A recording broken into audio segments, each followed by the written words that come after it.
And in Wisconsin, Darrell Brooks is back in court for an appeal hearing after being found guilty of killing 6 people during a Christmas parade. Darrell Brooks, the defendant convicted in a deadly Christmas parade crash, could represent himself again in court, this time for his appeal. Today's hearing addressed his defense attorney, Michael Covey, motioning to withdraw from the case. You'll recall that Brooks drove his SUV through a crowd during the 2021 Waukesha Christmas parade that left 6 people dead and dozens more injured. The 43-year-old is currently serving 6 life sentences after he was found guilty in 2022. He represented himself in that trial and was constantly combative and disruptive, even being reprimanded several times for badgering witnesses. Take a listen. You may not badger or argue with this witness. Next question. Badger or argue? What do you mean? Next question. What do you mean? Don't intimidate the witness is what I mean. How am I intimidating the witness? Badgering the witness by eye rolling, by pursing your lips, by making facial movements regarding her answers. Does she feel intimidated? Is badgering the witness. Are you kidding me? Under 906.11, please ask your next question. And now Brooks is before a judge in hopes of representing himself again in his appeals case. Let's go inside the courtroom for the beginning of that hearing. All right, Mr. Brooks, I'd like to ask you some questions. First of all, are you aware that Attorney Covey has filed a motion to withdraw as your appellate counsel? Yes.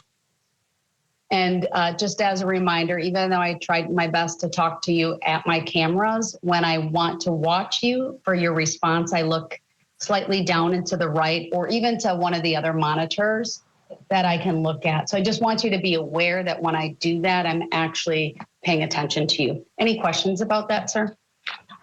No. All right.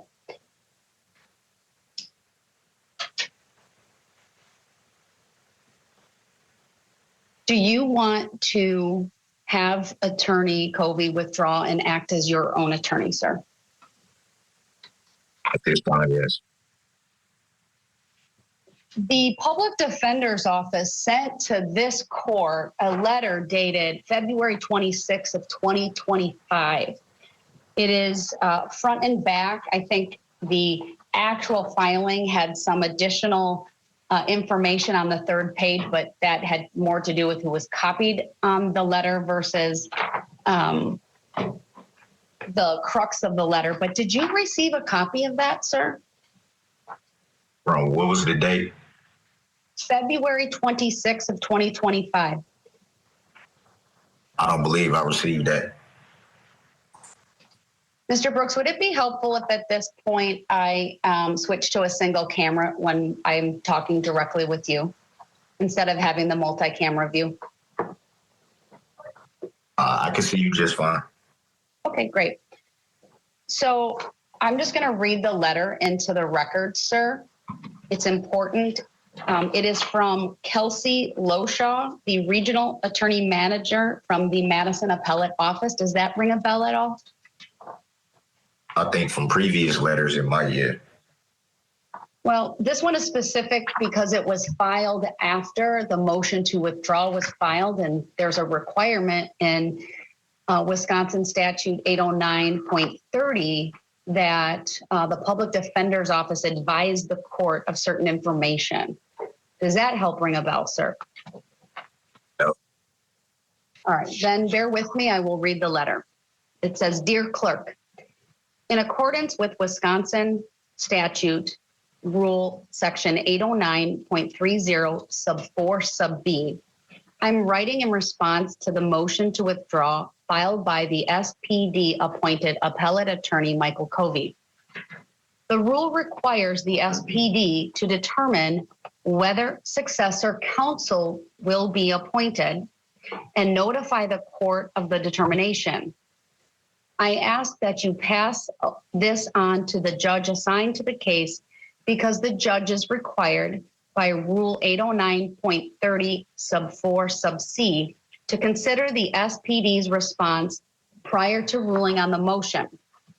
The state public defender informs the court and Mr. Brooks if the motion to withdraw Mr. Brooks' directed attorney Covey to file is granted, Mr. Brooks will be waiving his right to public defender representation, and no new or successor public defender attorney will be appointed. Sir, have you heard what I just read to you? Yes.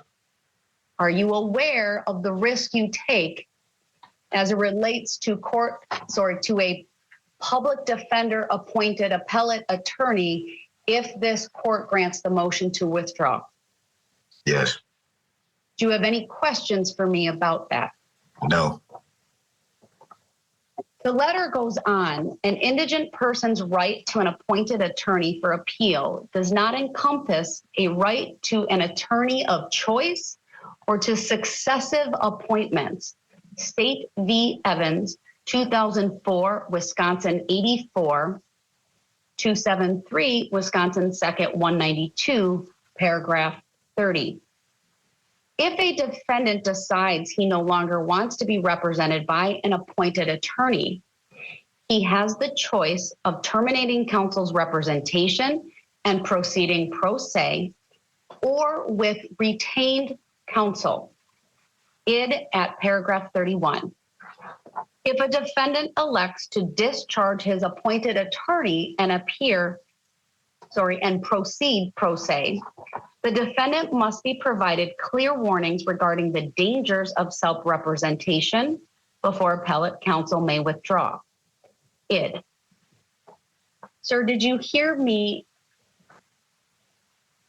read the second paragraph of this letter? Yes. Do you understand it? Yeah. Do you have any questions for me regarding that? No. The letter goes on to provide the legal framework for the court's responsibility in determining whether a defendant validly waives counsel on appeal. And I'm going to read that paragraph. It is a direct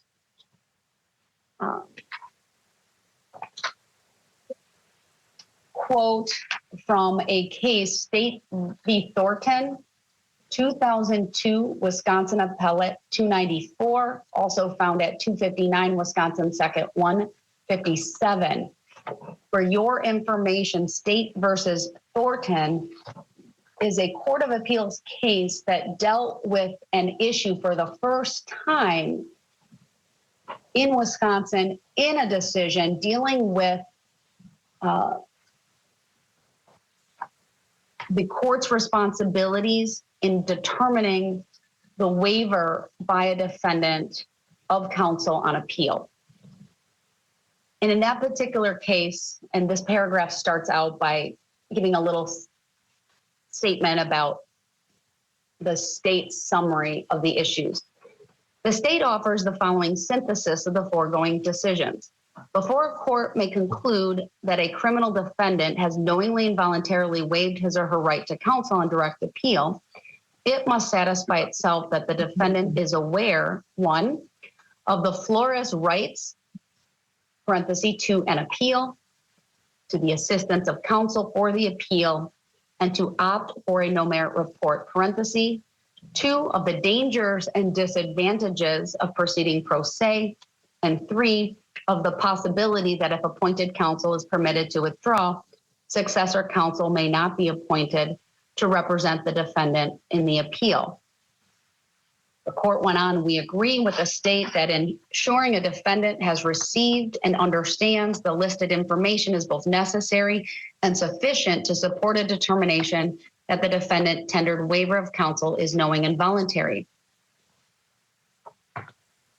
In that particular case, the issue or the procedural posture was that the appeal was already pending. And so the Court of Appeals had some further things to say about the communication with the defendant being written. That's not applicable here.